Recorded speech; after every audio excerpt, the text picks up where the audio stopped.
ইল্লাল্লাহ লা ইলাহা ইল্লাল্লাহ লা ইলাহা ইল্লাল্লাহ মুহাম্মাদুন রাসূলুল্লাহ মুহাম্মাদুন রাসূলুল্লাহ।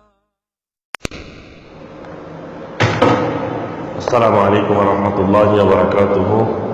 ইন্নাল হামদুলিল্লাহ সালাতু ওয়াসসালামু আলা রাসূলিল্লাহ ওয়া আলা আলিহি ওয়া আসহাবিহি ওয়া মান ওয়ালা, আম্মা বাদ। প্রিয় জালাল ভাই, আপনার প্রশ্নের উত্তরে বলছি, আপনি যে প্রশ্নটি করেছেন, জুমার দিনে যদি খুতবা চলা অবস্থায় কোনো ব্যক্তি জুমা মসজিদে উপস্থিত হয় তার করণীয় কি, এবং আমাদের বাংলাদেশের প্রতিটি মসজিদেই যে সমস্ত মসজিদে জুমা অনুষ্ঠিত হয়, খুতবা চলা অবস্থাতে ইমাম সাহেব কাউকে নামাজ পড়তে দেন না, তাকে ধমক দিয়ে বসিয়ে দেন বা লাল বাতি জ্বালায় দেন। আসলে যারা এই কাজটি করেন তারা সরাসরি সুন্নাত বিরোধী কাজ করেন এবং এটি বেদাতি কর্ম একটি বটে, এবং মানুষকে অনেক কল্যাণ থেকে তারা কি করেন, বঞ্চিত করেন। আপনার অবগতির জন্য বলছি যে এই কর্মটি রাসূলুল্লাহ সাল্লাল্লাহু আলাইহি ওয়াসাল্লাম খুতবা চলাকালীন সময়ে এক ব্যক্তি মসজিদে প্রবেশ করে বসে পড়ল। তখন রাসূলুল্লাহ সাল্লাল্লাহু আলাইহি ওয়াসাল্লাম তাকে বললেন যে তুমি নামাজ পড়েছো কি? লোকটা বলল না। তখন রাসূলুল্লাহ সাল্লাল্লাহু আলাইহি ওয়াসাল্লাম তাকে বললেন, উঠো এবং হালকা করে 2 রাকাত নামাজ পড়ে নাও, হালকা করে 2 রাকাত নামাজ পড়ে নাও, তারপর বসো। এই হাদিসটি বুখারীর 123 নম্বর হাদিস, আবু দাউদের 1115, 1116, তিরমিজির 510 নম্বর হাদিস। অতঃপর আল্লাহ রাসূল সাল্লাল্লাহু আলাইহি ওয়াসাল্লাম শুধু এই ব্যক্তিকে নয়, এটা চিরস্থায়ী একটি বিধান জারি করে দিলেন এবং সবার উদ্দেশ্য করে সবাইকে সম্বোধন করে বললেন, তোমাদের মধ্যে কেউ যখন ইমামের খুতবা দেওয়া অবস্থায় মসজিদে, জুমার মসজিদে উপস্থিত হয়, তখন সে যেন হালকা করে সংক্ষেপে 2 রাকাত নামাজ পড়ে নেয়। এই হাদিসটি বুখারী শরীফের 1170 নম্বর হাদিস, মুসলিম শরীফের 875 নম্বর হাদিস এবং আবু দাউদের 1117 নম্বর হাদিস।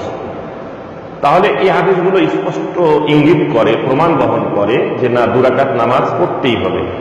আর যখন কেউ মসজিদে প্রবেশ করে তখন তো তার উপরে দুখুলুল মসজিদ পড়া বা তাহিয়াতুল মসজিদ নামাজ পড়া, এটা তো তার জন্য বাধ্যবাধকতা হয়ে যায়।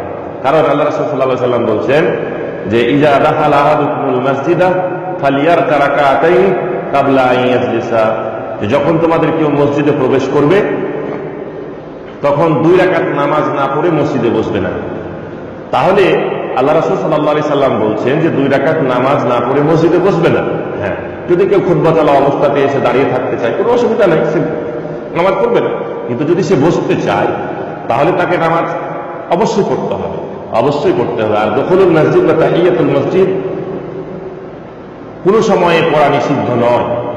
ওলামাদের মতে সকল অবস্থাতে, সকল সময়ে, এমনকি কেউ যদি নিষিদ্ধ সময়ে, যে সময়গুলোতে নামাজ পড়া নিষেধ, এই সময়গুলোতে যদি কেউ মসজিদে প্রবেশ করে এবং মসজিদে বসতে চায় তাহলে তার উপরে নামাজ 2 রাকাত অবশ্যই পড়তে হবে।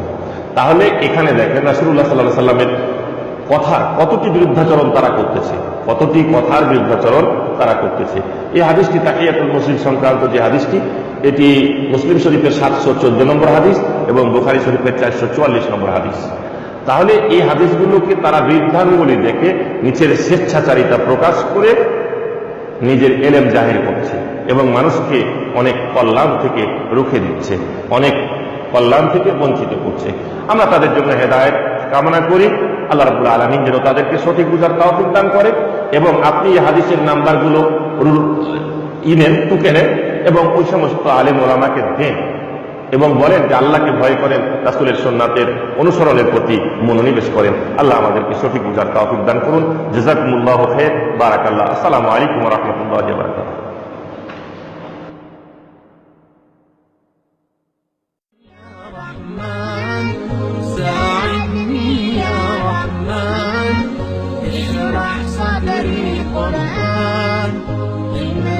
قلبي قرآن واسق حياتي